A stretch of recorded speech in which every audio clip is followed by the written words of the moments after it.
I see a very big distinction between humor and comedy. I think humor is the fun we notice. Comedy is the fun we invent. To me, the funniest things are the things that really occurred. This really occurred in the East Dallas Baptist Church in Dallas in the early 50s. Minister of Education there, I will just call Brother Randall. Brother Randall was one of these people who spoke with authority and clarity and diction at all times.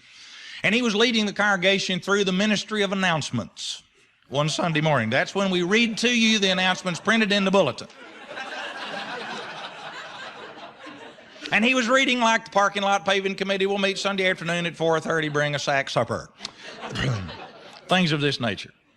Well, he's up reading the announcements to the church. It's about 10 or 15 minutes after 11, and a charter member of the church by the name of Grady Nutt has come to church late. At least she has arrived at the sanctuary late. Now, there's some evidence to indicate that she's been back in the ladies' parlor. That's what we call it since we brought it indoors. Used to be an educational building out in the back. Actually wasn't meant for group work. It was a little kind of a meditation chamber. And it qualified as educational space because it's where we stored old literature. But anyway, she has come into church late, and she's been in the ladies' powder room, okay? And she comes into the sanctuary. Now, Granny Brown is a woman in her early 80s, and she walks just a little bit bent over, has on one of those little black straw pillbox hats with a big pearl head pin stabbed through what we hope is hair. If it isn't, she is a tougher bird than we think. She may be 143. And she's wearing a black dress, and she's got her gloves in her hand, and she's got those Cuban lace-up dress heels on, clumping along, walking into church. And she has a big armful of study Bible type deal with 17 generations between the testaments. She's got all this Sunday school and missionary literature stacked up. She's got tracts that she picked up last summer at the Greyhound bus depot when her sister went back to Idaho out of a track rack. And she's got all this in her arms. A couple of these tracts on the top, bright red flames, why the Catholics may not make it, you know, that kind of stuff. And she's got all this in her arms, and she's coming into church. Now, Randall is up announcing the parking lot paving committee, bring a sack supper, kind of stuff in the announcement period.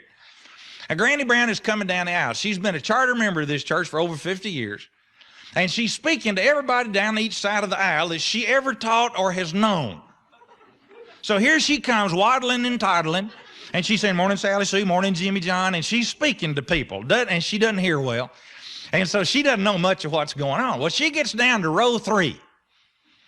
And just as she gets there, she's going to start stepping over people to get right out in the middle, because row 3 is where they have hearing aids on handles. And so Granny Brown is heading for a hearing aid, stepping over folks. Excuse me, excuse me, excuse me. And Randall, as she starts across, announces the offertory hymn. Let us turn to number 257, sing first, second, last, everybody stand. Now, in a Baptist church, when you say, everybody stand, that means get your knees bent and your book open. Nobody will stand in a Baptist church till somebody up front sticks their hands up and says, let's do it. So everybody's sitting here watching Randall, ready to get up when he gives the signal. Got their books open to 257. They're going to sing first, second, and last. Granny Brown is stepping across. Now, I said there's some evidence to indicate that she'd been in the powder room. What it was a roll of tissue. And as she gathered up all this Bible and quarterlies and stuff, she got a roll of this stuff right up in the crook of her arm and didn't know it. And she's stepping over all these people. And just as she gets to her seat, Randall, without a word, sticks his arms up and the whole church hits the deck. Now, she's hard of hearing and hadn't heard the announcement. When they all stood up, she turned sideways to see what's going on. When she did that, the roll of tissue fell out. The loose end caught up in her arms. The thing hits the floor and goes dip, just rolled out. Now, Randall is standing up here with his arms in the air. Here comes a roll of toilet paper right out from under the front row. Hits the offering table, blump, and just lies there. Randall's kind of startled. It's the first thing to come forward in this church in over 2 years.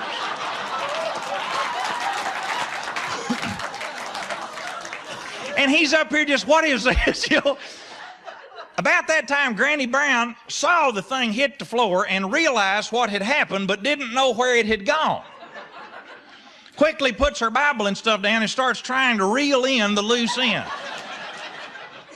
Now, this is the kind of paper that churches buy cheap.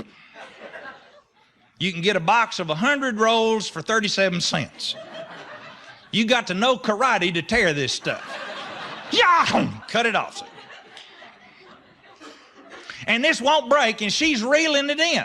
And it's just coming off the roll down here, and Randall is watching it disappear. And he forgot to put his arms down. Here he stands, and he looks up on row 3, and here's Granny Brown with a giant white paper backlash wadded up in her arms. What are you going to do with a roll off the roll? When Randall saw all of that, he just collapsed laughing. Ah! Then the choir saw it. You don't ever want the choir to see anything weird. Strangest people in your church will always be in the choir. We know this. That's why we put them up there, so we can keep an eye on them. Dress them alike. Anything breaks loose, grab somebody wearing a robe. It's a group effort.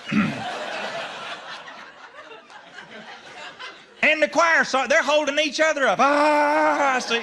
And Granny Brown hadn't got to the hearing aid yet, so she doesn't realize they're laughing.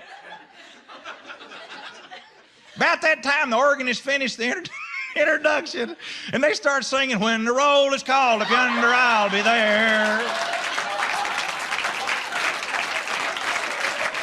They had to carry Randall out of church.